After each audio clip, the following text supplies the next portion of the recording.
Welcome to Van Riper State Park in this place in the Upper Peninsula. Champion? That's right, Champion, Michigan. I couldn't remember. I was thinking it was going to be one of those names that are like all the other names in the Upper Peninsula of Michigan that you cannot pronounce. Like, I'm not even going to try to say any of them. But anyway, okay, so there's the main road. You turn in there onto AKE. That's the name of the road. It's all capitals, so I don't know what that means. But then that's the check-in place. You pull onto the right side of it, go inside and check in, and once you're checked in, you can just drive right through here. The day use area is that way. There's a beach for swimming in the lake. I think it may be called Van Riper Lake. And then over here in this parking lot is like a little bicycle park, like ramps and things like that. The kids are really enjoying that. They love it. And then down here is the campground area, and there's a camper coming behind us. Yeah. Oh, sad jack-o'-lantern. Look at him. So as you can tell, we're coming up into the fall season, and they're getting ready for Halloween. Very beginning of September right now. Yeah, we are September 4th on this day of recording. But a lot of places up here apparently do their Halloween early because I think the campgrounds close. Yeah. Before October. Like. Yeah. The last place we were at, I think it closes sometime at the end of September. Mm-hmm. So, right up here on the left is the dumpster area, the trash area. There are 4 dumpsters, and they all looked pretty full after this weekend, which it was Labor Day weekend. Which we did get a spot. We did get a spot and here, we did not make really early reservations. It was like, what, like 2 weeks maybe? 2 weeks ahead of time? Mm-hmm. Which... Because we got the reservations, I thought, uh-oh, is this not going to be a good park? But it's actually been really nice. Yeah. And we unfortunately didn't get to do this, water park. Well, it's not really a water park. I would just classified it as inflatable slides and climbing things that were like floating. Obstacle course type thing. And the kids really wanted to do that, but unfortunately... It was cold, windy, and then Labor Day was the last day for it. And even then it was too cold, so they had taken it down beforehand. Yeah. Here's the dump station. There are 2 slots, and there is drinking water there, as well as non-potable water. And there's also drinking water dispersed around the loops, but not at each individual site. And the spigots are not the type of spigots that you can hook your hose up to. So you just have to fill up a thing if you're going to be at your site.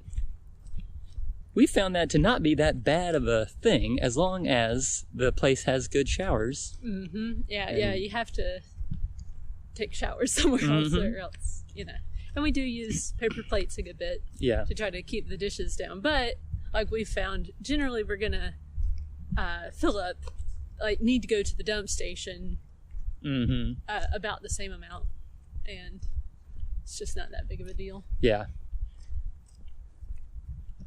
So, as you can see, it's pretty well covered with trees up, but not on the sides. Right. Like right now, from our campsite, we can see all the way down one end because there's no other campers here, but during the time that everybody was here, it was just camper after camper after camper. Yeah, so that's a lot, and the road is pretty narrow. Yeah. So that we've seen a lot of people having trouble parking. Their fifth wheels, especially. It seems like that's just difficult, basically. Yeah.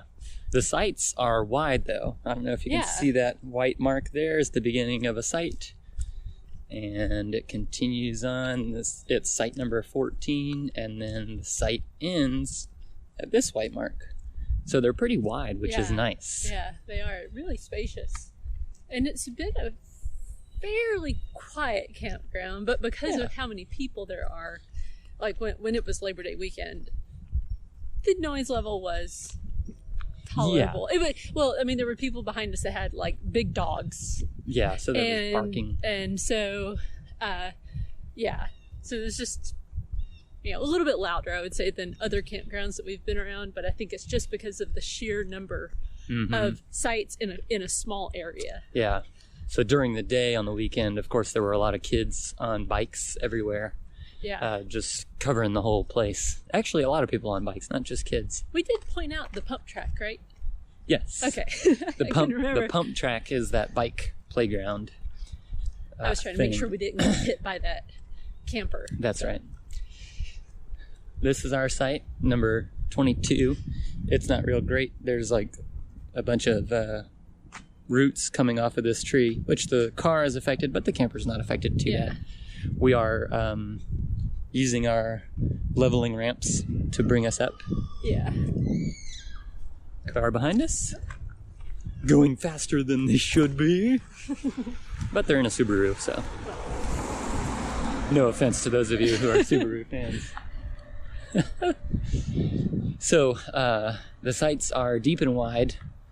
Some of them are deep. Like these over here, they go back pretty far. Just like the fountain. That's right. Keeps flowing. Deep and wide. There's a playground, and there's also swings at a different area, and a slide. Yeah, there's swings on the beach, too. Yeah, you can like sit in a swing and just watch the water. And there's a walking trail across the road. So if you go past the ranger station and you go across the railroad tracks, you can either go right. There's a bike path that goes to the right a good ways, or you can go to the left, and there's a good bit of trails like that go just into the woods. There's like a beaver pond, and there's a river. If you keep going, an old wagon trail. It's neat. Be careful not to catch dysentery. Yeah. On the old wagon trail. But yeah, there is a primitive camping area. I think that, didn't you say that's part of the park? Yeah, it's on the map anyway. And that's on the other side of the road where the hiking trail is. So the actual trails were in good shape, and there were some mosquitoes even at this time of year. So I would imagine when the weather is warmer, it's probably worse. Yeah. But, because it's pretty cool and that kind of keeps them away. But I read an article about the Upper Peninsula, and mosquitoes is one of the things mentioned as being incessant. Is that the word I'm looking for? Okay. I guess. It could be, yeah. Like a constant annoying thing. Yeah. Yes. Yeah. Yeah. Yeah, it was surprising actually how much I got bit in the middle of the day. It was kind of odd. Mm-hmm. So.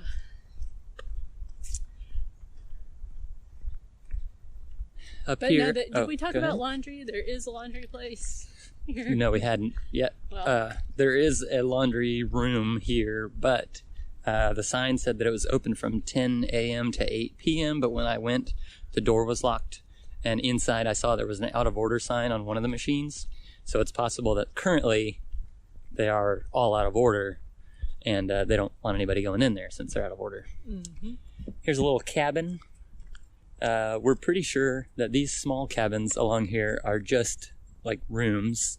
Yeah. Maybe they have bunks or something in there, but as far as we can tell, there's not plumbing in them. Oh, there's a little pull-through site that's paved. Ah, look at that. Excuse me while I sneeze. That's site 96. I think that's the only pull-through here. Interesting. Well, no, that one is too. Yeah, right next to the cabins there. Yeah. But they're not right next to the bathroom, so. Well, yeah, but there's still a path. That's true. It's all paved. The road is paved in good condition. Mm-hmm. The showers, which we'll show you, are newish, certainly. Yep. And like private. The previous place. Yeah, much like Onaway State Park. Yeah. Which hopefully I publish these in order, and that one will be available if you're looking to stay in northern Michigan, but not in the Upper Peninsula. So hopefully these are open. I know one of our sons went to check these out, these 3, yesterday, and they were all locked. There's some on the inside. We'll have to go. I wonder why they lock those. Probably just so they don't have to clean as many during the week. Yeah. All right. These are open. You can see they've got little benches, hooks, and facility. It's nice, hot water most of the time, pressure. Oh, yeah. It's really nice hot water.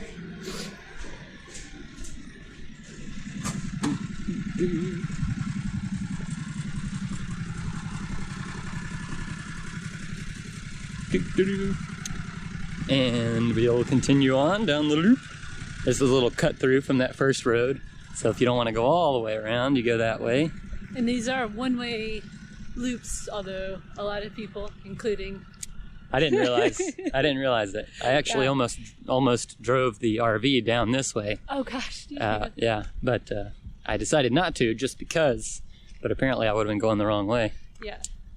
Yeah, it's not obvious though. That's the hard part. Yeah. It's not obvious which way is the right way to go. Like, especially if you've already set up and then you're like trying to remember, like, wait, how did we come in here? It's yeah, you would think that they would have signs, but they just have some arrows painted on the ground at the beginning of at the entrance rather. Right. So it is a difficult thing. So this here is the camp host's site, which I don't know where their RV is. There was one here the first day we were here. I don't know where that is now, but it looks like you can rent, probably just borrow for free. Yeah. Horseshoes, cornhole boards. They've got newspaper in there if you want to start a fire in your fire pit. A lot of different types of balls and books. Puzzles. One of those. We should take advantage of that. Chestnut roasting pans. Oh man, a puzzle. Let me do. You never know about a puzzle though. Well, that's true. Buy a used puzzle and you find out. Ones, those Kodak ones are great. So, there's varying types of sites as far as the different types of cover that is available. Yeah, and all sorts of like conditions on the ground. Like somebody's site, I noticed yesterday, it was kind of flooded looking. I mean, not flooded, but standing water. And, because we did have a good bit of rain a couple of nights, two nights ago. Yeah. And so let's get out of this guy's way.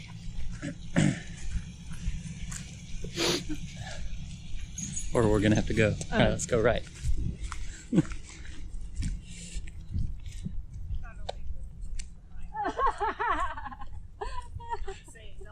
That's right. You just say nothing, and that's just the way to get along.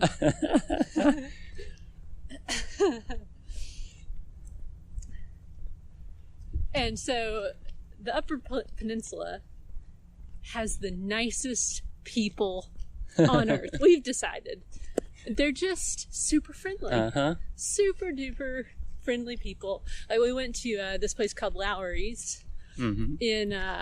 pasty shop. It's a pasty shop was it in Champion? No, it was in one of those towns. I can't. Yeah. It's 13 minutes from here. Yeah. So there's two Lowry's pasty shops. One's in Marquette, right? And another one is out here near the campground. Right. Same company. Same owners, yeah.